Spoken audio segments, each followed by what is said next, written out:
This is the Active 2 and this is the Bip 6. Now, both of these are Amazfit's popular fitness wearables, packing in a ton of tech and premium features, including offline maps, an AI fitness coach, and Hyrox race modes, all in two different styles and different prices. But which one should you really be buying? Now, to find out, I've been using both of these watches for a few weeks, and in this video I'll compare the designs, their specs, heart rate sensor accuracies, real life battery tests, GPS accuracies, and much more, so you can make an informed decision on which Amazfit wearable to buy this year. Right, before I jump into the detailed comparisons, I just wanted to talk about the prices and options available for both of these watches. Now, the Active 2 starts at $100 or £100, and there's a premium version that gets a sapphire glass display, an extra leather strap, and NFC contactless payments. Now, that premium version costs $130 or £130. The Bip 6, on the other hand, is a bit cheaper at $80 or £80. Now, there's 4 different colors for the Bip 6, and it's good to see some color variations at this lower end of fitness wearables, whereas the Active 2 doesn't have any color options at all. Now, none of these unfortunately come with LTE or cellular options, so they will always need to be connected to your phone via Bluetooth or connected to Wi-Fi to make the most of the smart features available on these two. Right, so let's talk about the design of both of these watches, and I'm a big fan of the Active 2's design. It feels smooth, well designed, and just natural to use with this circular design. And in my full in-depth review of this watch, I said that the first thing that came to my mind when I unboxed it was the word sleek, and it still holds true to this day. Now, the casing here is made of stainless steel and there's no plastics here at all, which is really great. And the bezel on the Active 2 actually has some R markers under the glass display, which hopefully you can see on the camera right now. Now, on the other hand, the Bip 6 has a rectangular design, just like an Apple Watch, which is completely different than the circular design we saw on the Active 2. Now, the Bip 6 uses an aluminium alloy in its frame with a plastic case to keep it lightweight. The Active 2's stainless steel design, in my view at least, feels nicer to touch and use day to day. Now, the Bip 6 is actually a bit chunkier than the Active 2 when it comes to thickness, and there's 2 side buttons on both of these watches. The main difference being that the one on the Active 2 actually has this red marker, whereas the top button on the Bip 6 has a textured finish to it. Now, the software and UI on both watches is Amazfit's own Zepp OS version 4.5, and it's been fast, smooth, and stutter-free overall. Now, the display on the Bip 6 is this 1.97-inch AMOLED touchscreen, which is not only a first in the Bip series of watches, but it can also go all the way up to 2000 nits peak brightness. And 2000 nits is also the peak brightness that the Active 2's slightly smaller 1.32-inch display can go up to. Now, both have been amazing to use day to day, and I can see all of my running metrics, notifications, and recovery metrics really easily on these displays, with the Bip 6 being marginally better given its larger display.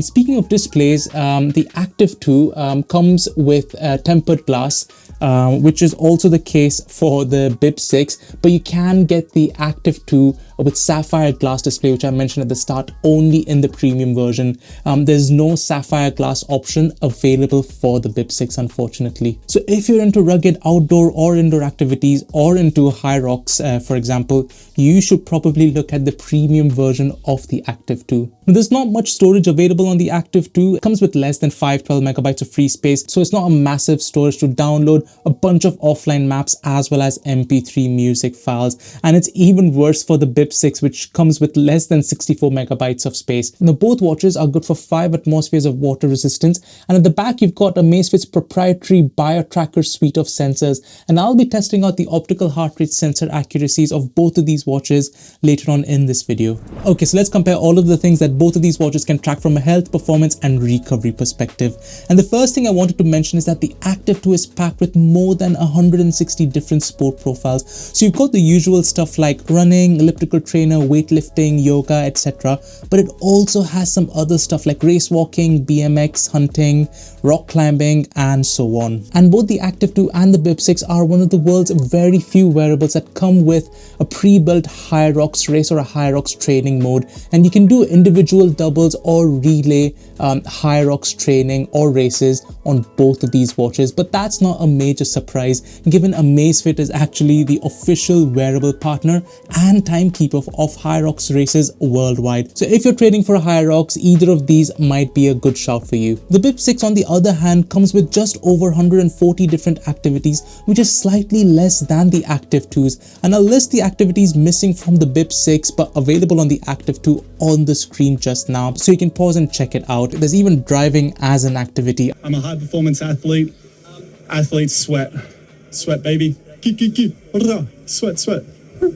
Maybe that activity is for professional drivers. Oh, another thing, outdoor maps. You can now download areas or regions from the Zepp app straight onto both of these watches for viewing offline maps and get voice turn-by-turn navigation. So you can save specific locations in the app and then route yourself to that location, or preload GPX files and then use them for running, cycling, hiking, or other outdoor activities. Just keep in mind that there's no functionality to create offline routes in either of these watches or within the Zepp app. So you're gonna have to create an offline route in a third-party service, download that on your phone, open it within the Zepp app, and then download that or transfer those routes onto these watches. A bit cumbersome, to be honest. So one issue that I've had with the maps on both of these watches is that the map orientates itself towards the north automatically rather than showing you your route ahead of you. So you kind of have to work out in your head whether you need to take a left turn or a right turn because the map just stays locked onto the north. But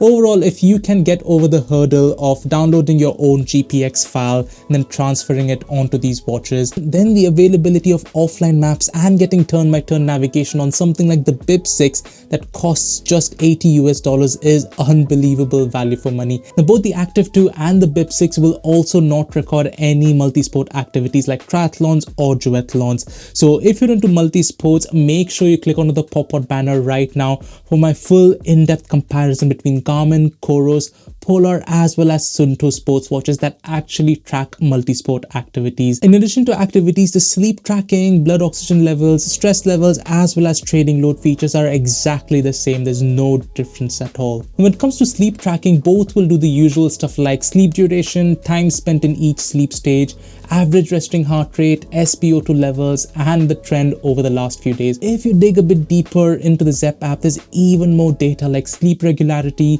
respiratory rate, and even a sleep apnea risk profile here. And I compare the sleep tracking data from both of these watches with my Garmin Forerunner 265, and on most days, both watches' sleep cycle detection were fairly accurate. There was the occasional night where the sleep score on the Amazfit wearables were really good, but they were fair or poor on the Garmin. Both Amazfit watches showing higher REM sleep on those specific nights, but overall they've largely been in the same ballpark as the Garmin. Now when it comes to balancing performance and recovery, both of these track similar metrics like your heart rate variability to understand how well you're balancing recovery from intense activities. They also estimate an exertion load which measures the energy expended throughout the day and an overall training status. Overall, other than some missing activities on the Bip 6, both of these have a fairly similar suite of health recovery and performance features. So unless you specifically wanted those snow sport profiles on the Active 2, the Bip 6 is a pretty good deal when it comes to tracking your health and fitness goals compared to the Active 2. Okay, so let's talk about the smart functionalities of both of these watches. Now, given both of them are running Amazfit's Zepp OS, they have the same smart features, the highlight of which for me is Zepp Flow. This is a voice assistant where you can not only ask several things around your performance or recovery,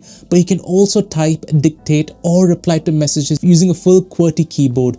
Just keep in mind the keyboard is probably only going to work with Android phones. I mean, don't get me wrong, I mentioned at the start they don't have LTE or cellular versions for these, so they're always connected to your phone. But the fact that you can type custom text replies on both of these watches costing $80 and $100 is unheard of in 2025. Other than that, both of them come with a fairly standard suite of apps that come with most Amazfit watches. So there's the weather app, you can see other notifications from your phone, you can receive as well as make calls from both watches, given they've got speakers as well as mics. Oh, and the Active 2 actually has an altimeter, barometer, and a compass, which the Bip 6 unfortunately doesn't come with. And like I mentioned, the Active 2's premium version has an NFC chip built in, so you can make use of contactless payments, but the Bip 6 unfortunately doesn't come with that NFC chip in any version. The watch faces on both are great, giving a lot of detail and are customizable. So overall, it's a decent suite of smart features for both of these that are not Apple or Wear OS watches, but just a few additional features on the Active 2 compared to the Bip 6, which might be of some importance to you. Okay, so let's talk about real life battery tests. And the Active 2 is claimed to last for up to 10 days in smartwatch mode, which is a bold claim given its sleek design and profile. And the Bip 6, on the other hand, is claimed to last for up to 14 days, given its higher battery capacity compared to the Active 2s. And in my testing, both wearables lost around 2% of battery every night whilst I was sleeping, but the Active 2 lost around 5% for a mixture of outdoor runs and indoor strength workouts, compared to the 3% lost on the Bip 6 for exactly the same activities. So overall, the Active 2 lasted for just over 7.5 days, while the Bip 6 lasted for exactly 10 days. Now, both of these watches obviously don't meet their official battery specs, but to be honest, charging them once a week, given all of the things I've subjected them to over my testing period, is really good news. But in terms of pure numbers, if you wanted more days without charging, the Bip 6 will definitely last longer than the Active 2.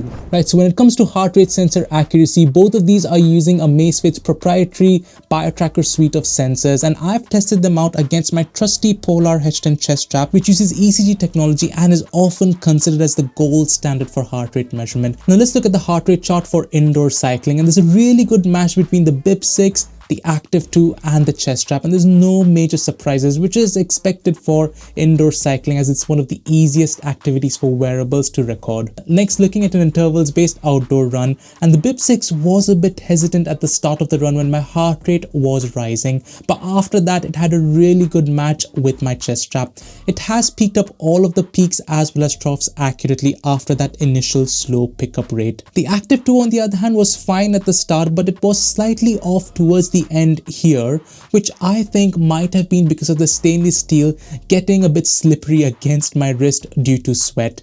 But overall, happy with the results with both of these watches. Just keep in mind that you might have to retighten the strap on the Active 2 due to sweat, an issue that I really didn't encounter with the Bip 6. Next, looking at strength training at the gym, and this is a troublesome activities for wrist-based wearables because of all of the rapid movements as well as the rapid declines and fluctuations in my heart rate. And you know what? My mind is absolutely blown with the accuracy of the Amazfit Bip 6. This was an all-body workout with loads of rapid fluctuations in my heart rate as well as movements of my wrist and hand. And it's obvious that the Bip 6 has been able to keep track of my heart rate with the chest strap. Now the Active 2 by comparison has some random fluctuations in its heart rate measurements. There's some decent consistency with the chest strap, but it's not as accurate as the Bip 6. Again, it's probably due to the sweat and the stainless steel backing on the Active 2 causing some issues here. Now again, just for comparison, the pink line here is my Garmin Forerunner 265, which I was also wearing during that same strength training workout, and it's got some random fluctuations as well throughout this workout, whereas the Bip 6 has been solid. And I never thought I'd see the day that an $80 watch has a better accuracy than my $400 Garmin. So if you're training for Hyrox or any other sport for that matter, and you're also on a budget, the Amazfit Bip 6 is going to be reliable when it comes to heart rate measurements. When it comes to GPS and location tracking, both of these watches come with single frequency or single band GPS antenna that can latch onto multiple satellite systems for location tracking, which is unfortunately a bit inferior to say dual frequency or dual band antennas that we're seeing in some lower priced wearables these days. Now I use both of these watches for outdoor runs as well as cycling, and compared it to the Garmin Forerunner 265 which uses dual band technology for better location accuracy. And looking at one of our cycling tracks here, the blue track is the Amazfit Bip 6, green is the Active 2, and red is the Garmin. It's quite obvious that the Bip 6 and Active 2 have followed our route fairly closely. The most of this route was just forest with dense vegetation on either side of our route, and the watches have still managed to keep track of us from start all the way around this lake and back towards the starting point. It's clear that the Garmin is a bit more accurate, like here, where the Bip 6 and Active 2 are tracking us outside of our cycling route compared to the Garmin, and here. But overall, they have managed to keep track of our location fairly well. And there's no clear winner between these two. They're equally good, but they're just a bit inferior to some other sports watches that have dual band antennas for better location tracking. Now, let's talk about the Zepp app. And whichever watch you eventually go for, the experience is going to be exactly the same. And the app does a good job of presenting summaries of your core metrics right on the front page, and it makes it easy just to see in a glance whether any of these metrics are out of their usual or typical range. Now, there's also daily readiness insights, which summarizes your activities and recovery and what you need to do to improve on those metrics. Now, activity data is also presented similarly on both of these watches. Say this run here, for example, where the app shows the route taken, pace, cadence, stride length, running power, performance condition during the workout, gradients, and training effect, which is pretty good for watches that cost between 80 and 100 US dollars here. There's also an AI feature on both of these watches called Zepp Coach, where you can provide some initial details and the app will build a customized training program for you, which you can then load onto the Active 2 and the Bip 6. And both of these watches, along with the app, will then guide you through that training program. Really good feature provided for free on these watches. Not really happy about for both of these watches is this section here called Zepp Aura. This is where Amazfit have taken all of the sleep data gathered either on the Bip 6 or the Active 2, done some further in-depth analysis, and then put a paywall of around 10 US dollars a month to access the results of that analysis. Now that, in my opinion, is not good. But to be honest, a lot of manufacturers have started doing this. Even Garmin have introduced a paywall now in the Garmin Connect app. Now, I personally never felt the need to get even more data than some of the free stuff that the watch and the Zepp app was providing. So perhaps for most people, you're probably going to be fine with the free metrics provided by these watches and the app. You probably don't need to subscribe to the 10 US dollars a month subscription for Zepp Aura.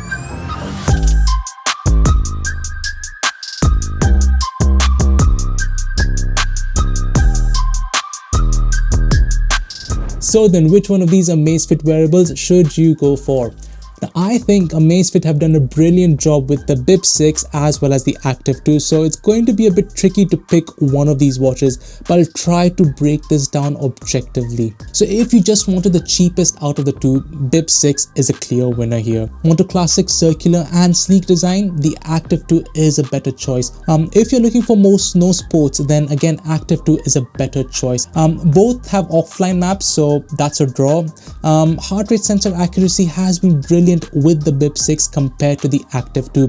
If you wanted more durable sapphire glass, NFC payments, and a leather strap, then you can only get that on the premium version of the Active 2 by paying around 30 US dollars or 30 pounds more.